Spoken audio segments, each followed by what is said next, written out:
Dalam beberapa minggu terakhir, media sosial saya diisi oleh konten dari salah satu karakter pada anime tersebut, yaitu yang bernama Noi Komazawa. Awalnya saya bingung kenapa karakter itu bisa populer. Sebelum saya menonton movie-nya itu dan mendapati kalau sebenarnya karakter itu diperankan oleh laki-laki dan bentuk fisik perempuan. Itu membuat saya kaget di saat pertama kali mendengar karakter itu bersuara. Dari kejadian itu, membuat saya berpikir kenapa banyak penonton anime menyukai karakter seperti itu. Juga sekaligus saya coba hubungkan pembahasan ini kepada kesenian kontemporer di mana entah bagaimana dalam kesenian kontemporer sekarang memiliki tendensi untuk mengarahkan karya-karya yang dihasilkannya ke arah hal-hal yang menyimpang seperti itu. Oleh karena itu, di sini kita akan membahas kenapa para penikmat anime menyukai hal seperti itu dalam sudut pandang perkembangan kesenian kontemporer. Di saat kita berpikir tentang kesenian di zaman sekarang, kemungkinan kita akan berpikir tentang kesenian yang abstrak dan aneh, yang sangat jauh berbeda dengan kesenian di zaman Yunani dan Romawi dahulu, yang sangat detail, presisi, dan indah. Perpindahan minat kesenian dari menciptakan karya yang presisi tinggi ke arah karya yang abstrak dan ambigu itu dimulai di saat penemuan atas teknologi kamera itu sudah matang dan bagus. Karena kamera dapat dengan mudah untuk memotret alam dengan presisi yang tinggi, kesenian mulai kehilangan jati dirinya sebagai karya yang mencoba meniru alam dalam sebuah kanvas. Oleh karena itu, kesenian mencari jati diri lain yang perannya tidak dapat digantikan oleh teknologi apapun pada masa itu. Dan dari hal itulah, kesenian subjektif itu muncul, seperti beberapa alirannya yaitu ekspresionisme, impresionisme, kubisme, minimalisme, dan surrealisme. Kenapa aliran tersebut disebut sebagai kesenian subjektif? Itu disebabkan karena peran objektif seni sebagai peniru alam itu sudah diambil alih oleh kamera. Maka, satu-satunya tema yang memungkinkan bagi seni yang tidak dapat diambil alih oleh teknologi adalah tentang subjek atau diri manusia. Oleh karena itu, terkadang kesenian bisa menjadi alat atau media untuk meluapkan emosi negatif dan pengalaman traumatis dalam proses yang disebut sebagai katarsis. Apa yang menjadi penyebab atas pengalaman traumatis dan penumpukan emosi negatif itu? Dalam psikologi individual Adler, penyebab terjadi trauma itu disebabkan oleh bagaimana kita mengartikan pengalaman yang kita alami secara negatif dan buruk. Dan karena itulah, karya seni disebut sebagai kesenian subjektif, disebabkan manusia yang menciptakan masalahnya sendiri, dan dari hal itu juga, dia menciptakan karya yang sepenuhnya subjektif untuk meluapkan emosi yang dia ciptakan itu. Jika manusia yang menciptakan pengalaman trauma dan rasa sakitnya itu sendiri, maka seharusnya manusia bisa secara mandiri memilih untuk tidak menerima trauma itu dan hidup bahagia. Kenapa manusia tidak melakukan hal itu dan lebih mengutamakan menanamkan dirinya kepada rasa sakit? Itu disebabkan oleh lingkungan sosial di sekitar mereka yang mendefinisikan apa arti dari trauma dan rasa sakit.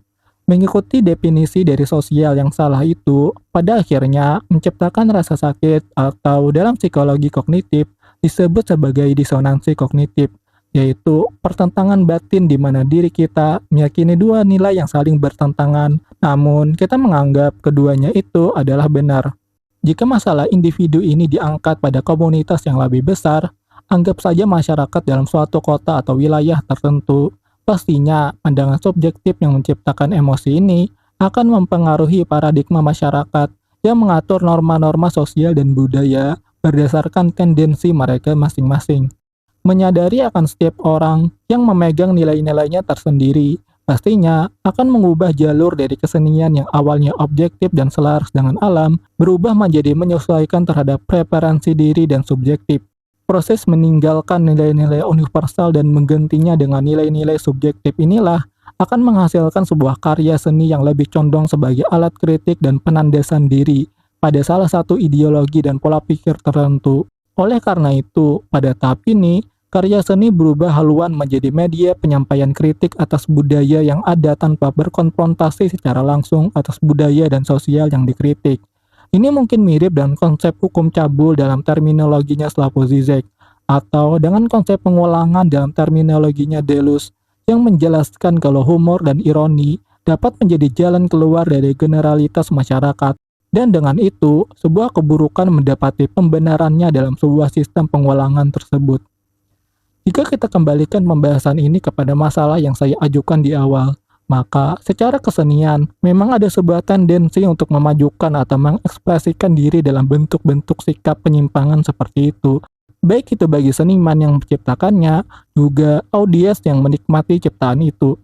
Keadaan tersebut terjadi disebabkan terjadi pergeseran paradigma atau pola pikir masyarakat tentang kebenaran, di mana kebenaran tidak lagi dilihat sebagai nilai universal yang mengikat banyak orang dan banyak dimensi yang ada. Namun, kebenaran sekarang dilihat sebagai nilai subjektif yang tergantung orang dan masalah yang dia hadapi. Itu akan menciptakan nilainya tersendiri yang akan berbeda dengan nilai kebenaran yang dianut oleh orang lain. Kebenaran subjektif ini diyakini oleh masyarakat muda sekarang disebabkan kegagalan kebenaran objektif itu dalam mempertahankan keobjektifannya, yang pada akhirnya orang-orang mulai kehilangan harapan atas nilai-nilai universal dan secara egoistik menaikkan nilai-nilai personal ke permukaan sebagai sebuah kebenaran subjektif yang diperjuangkan. Dan dari hal inilah, para seniman memiliki motivasi dalam menciptakan karya-karya yang menyimpang dalam upayanya memperjuangkan nilai subjektifnya yang direpresi oleh masyarakat yang gagal dalam menjalani nilai-nilai objektifnya. Juga di sisi lain, sebagai audiens yang mendapati perasaan yang serupa, namun tidak memiliki bakat artistik tertentu dalam mengekspresikan kekesalannya tersebut. Pada akhirnya, audiens ini cuma bertindak sebagai penikmat karya seni yang menyimpang itu dan mendukung seniman itu untuk terus memperjuangkan nilai menyimpang yang sama yang ingin diperjuangkan oleh audiens dan seniman itu. Tepat dalam titik inilah, karakter laki-laki berfisik perempuan itu bisa menjadi populer di kalangan pecinta anime, disebabkan mereka semua mendapati masalah terhadap nilai-nilai sosial dan budaya yang terlalu ketat dan tidak selaras dengan nilai-nilai subjektif yang mereka yakini. Dan di saat mereka mendapati orang lain yang dapat memvisualisasikan nilai-nilai subjektif pecinta anime tersebut, pada saat itulah karakter itu mendapati popularitasnya dari kalangan pecinta anime, disebabkan karakter itu mengenai nilai-nilai subjektif yang diinginkan oleh para pencinta anime itu.